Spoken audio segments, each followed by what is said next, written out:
हमारी कौम का सबसे बड़ा खब्त पता है क्या है? मर्दाना कमजोरी।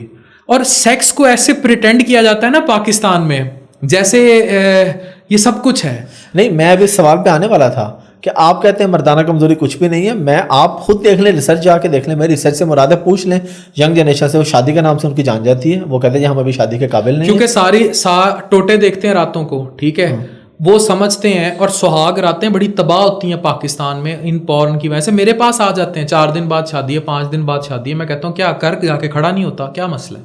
ठीक है, प्रॉब्लम्स उनके बाद में कह रहे होंगे स्टाफ को बाहर भेज दें, बात करनी है। बात अंदर क्या हो रही होती है? खड़ा होता है, लेकिन शादी के टाइम कुछ हो तो नहीं जाएगा, दीवारों पे पड़ा हुआ है। हकीमों ने इनके जहनों में ऐसा गंद डाल दिया है कि भाई जब तक तुम मेरी फक्की नहीं खाओगे ना, तुम औरत के करीब गए तो खड़ा नहीं होगा। रॉन्ग नंबर है। समझ आई? इस मुल्क में जो नींद, ये बड़ी अच्छी चीज़ है कि आप बड़ी ब्लंटली बोल रहे हैं और लोगों को पता चलना चाहिए। इस पे हकीमों को तकलीफ हो जाएगी। मैं उस हकीम की बुराई नहीं कर रहा जो सच बात करता है, जो पढ़ लिख के आया है। अब डॉक्टर हूं ना मैं, जाके पीएमडीसी में मेरा रिकॉर्ड देख लें, सब पढ़ा हुआ है, ठीक है। हकीम की क्या क्रेडिबिलिटी है इस मुल्क में? कहाँ रिकॉर्ड पढ़ा हुआ है, मुझे बता दें, ठीक है। नीम हकीम की बात कर रहा हूँ, असल हकीम जो पढ़ के एक मत कर रहा है, मैं उनके खिलाफ नहीं हूँ। कहाँ पढ़ा हुआ है रिकॉर्ड? और ये दीवारों पे क्यों लिखते हैं? मर्दाना और जनाना कमजोरी क्यों लिखते हैं?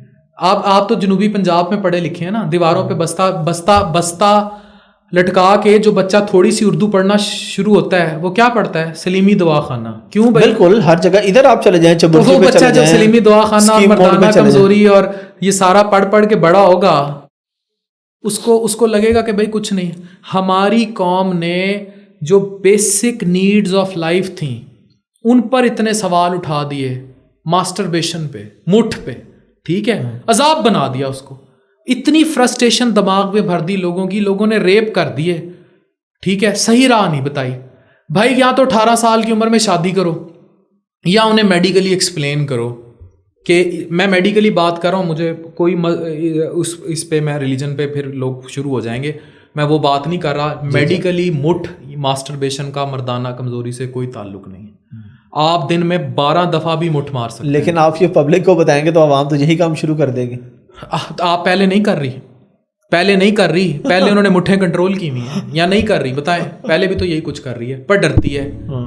जो उसके बाद उनको लगता है कि भाई एक नॉर्मल साइकिल है। आपने जैसे एक 30 मिनट रन की है, एक्सरसाइज की है, उसके बाद आपको हल्की सी गुड फीलिंग विद नकाहत आएगी।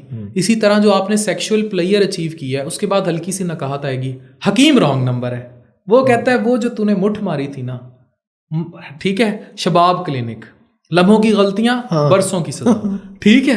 वो कहेंगे वो जो तूने वो किया था ना, उसकी वजह से तुझे कमजोरी हो रही है, अब तू शादी नहीं कर सकता, मेरी फक्की खा।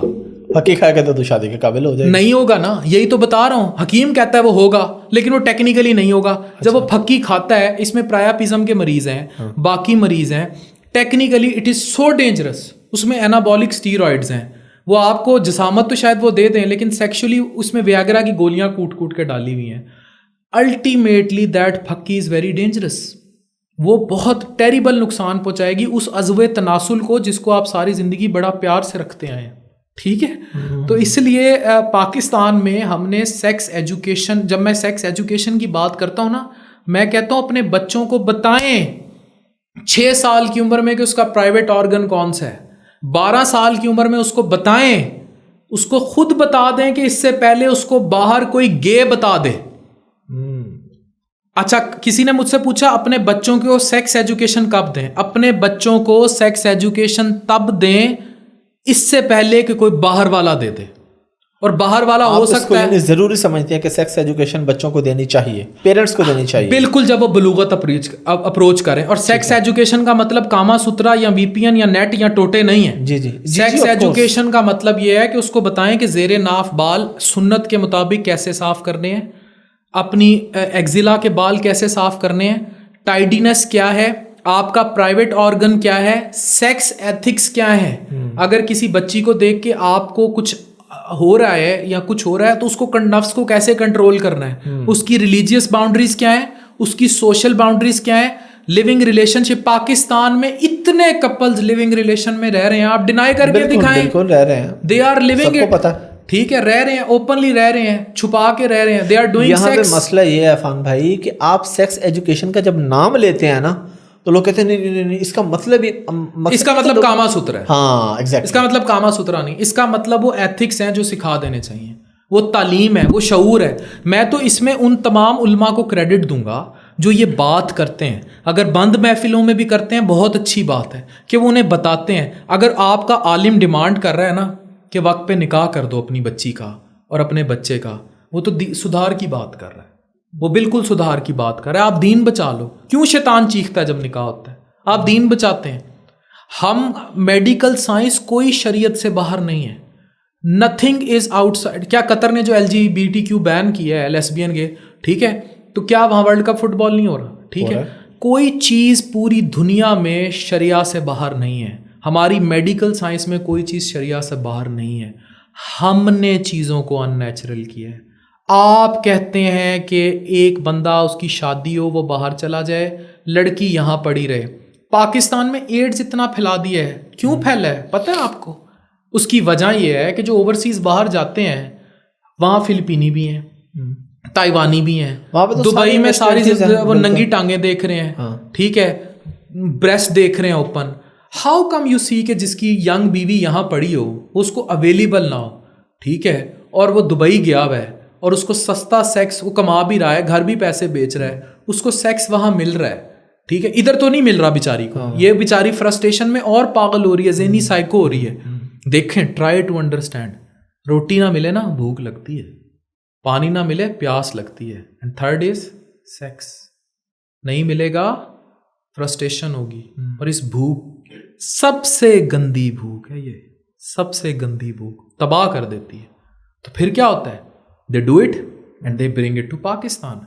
एड्स कोई पाकिस्तान में एयरपोर्ट पे जो है वो क्या टेलीफोन से तो लग के नहीं आया ना, वो तो ऑफ कोर्स वो तो फिजिकल रिलेशन हुआ कहीं पे, तो उधर से डूइंग इट अब्रॉड। पाकिस्तान में ओवरसीज का एक बड़ा तबका जो मुझे सुन रहा है, मुझसे नाराज भी हो जाएगा, they are doing it and they are bringing aids in Pakistan. तो आप इस पे क्या फ्यूचर देख रहे हैं फिर, अगर एड्स पाकिस्तान में एड्स अन्नेवाह फैला हुआ है, पाकिस्तान में बहुत एड्स फैला हुआ है, जो डिनाई करते हैं गलत करते हैं। पाकिस्तान में एड्स फैला हुआ है और उसकी रीज़न बहुत बड़ी, डीजी खान में इतना बड़ा सेंटर है, डीजी खान के कुछ विलेजेस हैं उनमें अच्छा खासा एड्स फैला हुआ है, और उसकी बड़ी क्लियर रीज़न है क्योंकि बहुत बड़ा, जिस शहर से, इस मुल्क के जिस शहर से जितना ओवरसीज़ बाहर गया हुआ है उतना ही वहाँ एड्स का रेशो है। फिर बेचारी वो बीवियाँ जिनको कभी कभी आके सेक्स करते हैं या कभी कभी आके अपने, तो फिर बच्चे भी, मैंने 8 साल का बच्चा HIV पॉजिटिव देखा है, बाप बाहर काम करता था, क्या कसूर था उस बच्चे का? उस माँ का क्या कसूर था? उस औरत बच्ची का क्या कसूर था? ठीक है, वो तो कभी बाहर नहीं गई, उसने तो किसी फिलिपीनी के साथ सेक्स नहीं किया, उसका क्या कसूर था कि उसको एड्स हो गया 8 साल के बच्चे को? ये हार्श रियलिटीज़ हैं सोसाइटी की। सोसाइटी बात क्यों नहीं करती उन पे, क्यों नहीं सवाल उठाती? तो इसका सोल्यूशन क्या है? इसका सोल्यूशन बड़ा क्लियर है, शादी करो, साथ रखो। और दूसरा सोल्यूशन आप लोग हैं, बाहर क्यों जाते हो यार, पाकिस्तान में कमाना सीखो। हम तो यही लोगों को कहते हैं भाई, ऑनलाइन आप सिखा रहे हैं, बता रहे हैं, लोग सिखा रहे हैं, यहाँ लेके आओ, क्यों लगाते हो पाकिस्तान में, क्यों जा? और आबादी कंट्रोल करें ना भाई, कम बच्चे पैदा करें, आबादी को कंट्रोल करें। शादी किस एज में होनी चाहिए आपके ख्याल में? मेरी बड़ी क्लियर राय है इसमें, बड़ी क्लियर और एविडेंट राय है। स्टेबिलिटी ज़िंदगी के साथ चलती रहती है। शादी हमारे यहाँ लड़की की 18 साल और लड़के की 18 से 20 साल की उम्र में कर देनी चाहिए। If you will delay it, you will destroy your society. यहाँ पे तो एवरेज आप एज देख लीजिए, शादी होती है 28, 30, 32, 35, औरत 32 पाकिस्तान में। फिर पाकिस्तान में और बड़े नॉर्म्स हैं ना। हाफिज़ अहमद रखे 10 लड़कियों के साथ बाहर अफेयर, जिस्मानी ताल्लुकात रखे, बेगम को पता लग जाए थोड़ा सा लड़ लेगी, नाराज़ हो जाएगी, करवट उधर ले लेगी, माइंड नहीं करेगी। करे हाफिज अहमद दूसरी शादी, फिर ये हमारे मुल्क का अलमिया है। बिल्कुल करें दूसरी शादी। बेगम आपके 100 टेक्स्ट देख ले, उसे पता लग जाए ना कि हाफिज अहमद किसी तवाइफ से बात कर रहा है, अभी रात सो के आया, उसे मसला नहीं है। बीवी आई लव यू और शादी के वादे का मैसेज देख ले, आप घर जाएं सो के दिखाएं। अच्छा, ये हाफिज अहमद सिर्फ वैसे नहीं, ओवरऑल अफान क्या सर? ओवरऑल मैंने कहा मेरी ओवरऑल नहीं, आपकी सारी वीडियोस देखती है, सब नहीं ये अलमिया है बिल्कुल। नहीं ये मैं अज़राए मजाक इसको ले रहा हूँ, ये मैंने बात कही है, बिल्कुल अलमिया है ये। यहाँ पे औरत को वाकई उस पर वो सब्र कर लेती है, लेकिन इस पर सब्र नहीं करती।